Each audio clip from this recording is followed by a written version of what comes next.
Assalamualaikum warahmatullahi wabarakatuh. Halo guys, perkenalkan nama saya Muhammad Farsman Fahmi, NIM saya 4152111014, jurusan Teknik Informatika, mata kuliah yaitu tentang pengantar kecerdasan buatan atau AI. Di video kali ini saya akan menjelaskan soal kelas tentang pengantar kecerdasan buatan. Oke, langsung aja ke soalnya. Nah, soalnya itu adalah kita disuruh pilih salah satu algoritma dari 5 algoritma di bawah ini yang menurut Anda paling unggul. Nah, kita diberikan 5 opsi.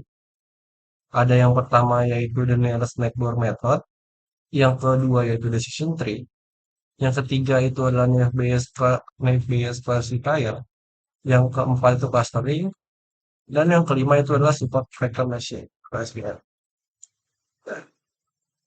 Menurut saya, dari 5 algoritma di bawah ini, yang paling unggul itu adalah SVM. Kenapa SVM? Karena SVM ini adalah algoritma mesin learning yang kuat namun fleksibel, sangat baik untuk klasifikasi dan regresi, serta memiliki cara implementasi yang berbeda dibandingkan dengan algoritma yang lain. Nah, SVM ini kemampuannya untuk menangani banyak variabel, yaitu variabel kontinu dan kategoris, membuat SVM ini sangat populer. Pada dasarnya, model SVM adalah representasi kelas yang berbeda dalam hyperplane di ruang multidimensi. SVM ini akan menghasilkan hyperplane secara iteratif untuk mengurangi kesalahan. Nah, di SVM-nya ini, kita membagi dataset menjadi ke dalam kelas-kelas untuk menemukan hyperplane marginal maksimum. Tapi sebelum masuk ke cara kerjanya, kita akan membandingkan dulu SVM dengan yang lainnya. Oke, yang pertama yaitu adalah membandingkan SVM dengan the nearest neighbor method atau gitu. Nah, dari namanya sendiri itu the nearest neighbor method itu adalah algoritma. Ya, nearest itu terdekat, neighbor itu tetangga. Jadi algoritma ini menggunakan data yang terdekat atau data tetangga dari data yang dapat bisa kita prediksi. Kelemahannya itu adalah algoritma ini dia sensitif terhadap data yang tidak relevan dan membutuhkan waktu yang lama untuk memproses jumlah data yang besar. Dibanding dengan SPM, algoritma ini adalah dia multiklasifikasi, regresi, dan peluangan yang memungkinkan pengelompokan data yang lebih kompleks. Next, yang kedua adalah decision tree learning. Nah, perbedaan decision tree learning dan SPM ini adalah decision tree ini bekerja dengan membuat pohon keputusan berdasarkan fitur data. Kelemahannya dari algoritma ini adalah mudahnya overfitting dan tidak efektif untuk data yang kompleks. Sedangkan SPM itu lebih baik untuk mengelompokkan data yang lebih kompleks. Next, yang ketiga, yaitu ada the naive Bayes classifier. Nah, perbedaan dari the naive Bayes classifier dengan SPM ini adalah algoritma ini menghitung kemungkinan kelas berdasarkan fitur data.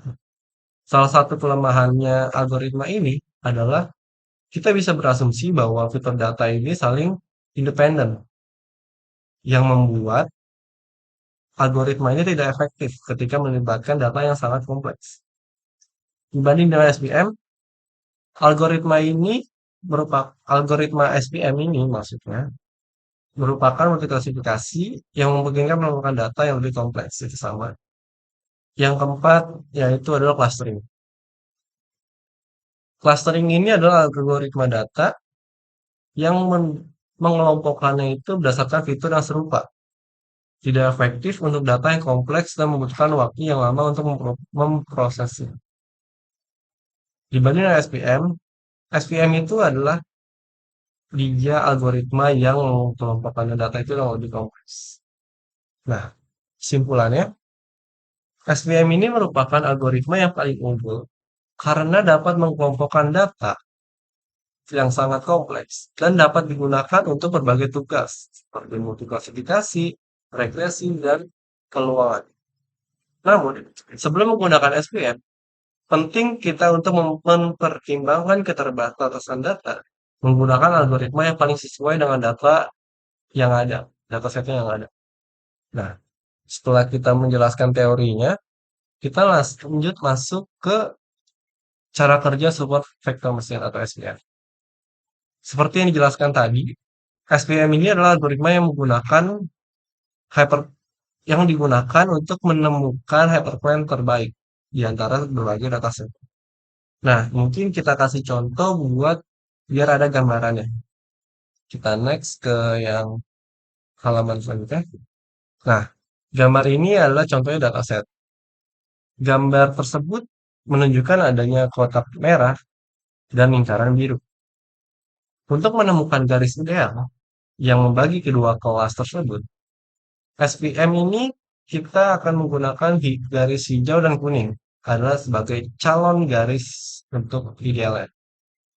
Sekilas, karena posisinya di tengah, garis kuning merupakan garis yang ideal untuk membagi kedua jenis kelas tersebut, kan cara beda kelas. Nah, berbeda dengan garis hijau. Garis hijau ini dia lebih dekat dengan kotak merah. Iya, lebih dekat dengan kotak yang merah. Namun, itu hanya asumsi saja. Dan algoritma SVM ini digunakan untuk menentukan garis mana yang paling cocok untuk pembagian data tersebut. Oke, next kita ke gambar selanjutnya. Nah, algoritma SVM ini memulai dengan menentukan titik dulu.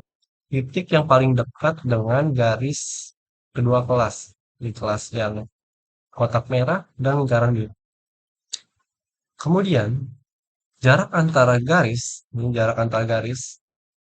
dan SPM dihitung.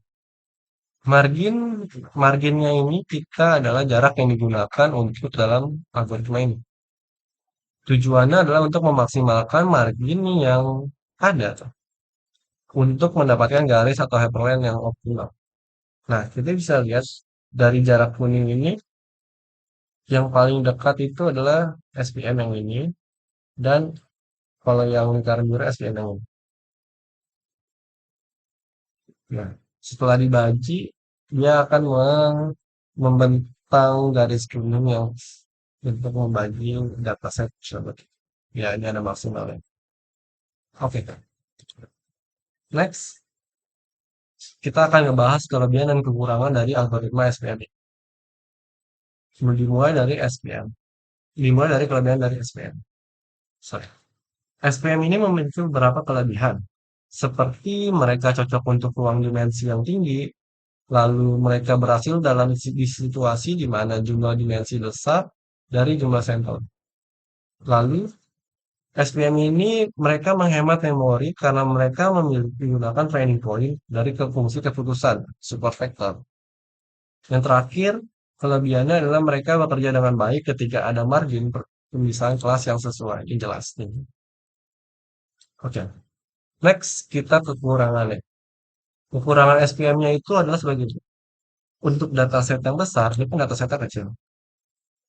Untuk dataset yang besar, algoritma SPM ini membutuhkan waktu yang lama banget untuk dilatih. Selain itu, ketika dataset memiliki banyak noise, ini kan syukurnya nggak ada noise. Seperti ketika kelas target terjadi tumpang tindih, maksudnya ada yang sama, algoritma SPM ini tidak bisa bekerja dengan baik. Nah, setelah itu, kekurangan dari SPM adalah jika jumlah fitur untuk setiap titik datanya lebih besar dari jumlah sampel data pelatihan, SPM akan gagal. Ini karena support vector classifier meletakkan titik data di atas dan di bawah hyperlane. Di atas atau di bawah. Sehingga tidak ada kejelasan probabilistik atau kemungkinan untuk klasifikasi. Hal ini berpotensi untuk menghasilkan beban komputasi yang tinggi. Jadi kurang lebih seperti itu kelebihan dan kekurangan. Oke, mungkin sekian video penjelasan soal PAS pada kali ini. Kurang lebihnya saya mohon maaf. Wabillahi taufiq wal hidayah. Wassalamualaikum warahmatullahi wabarakatuh. Dadah.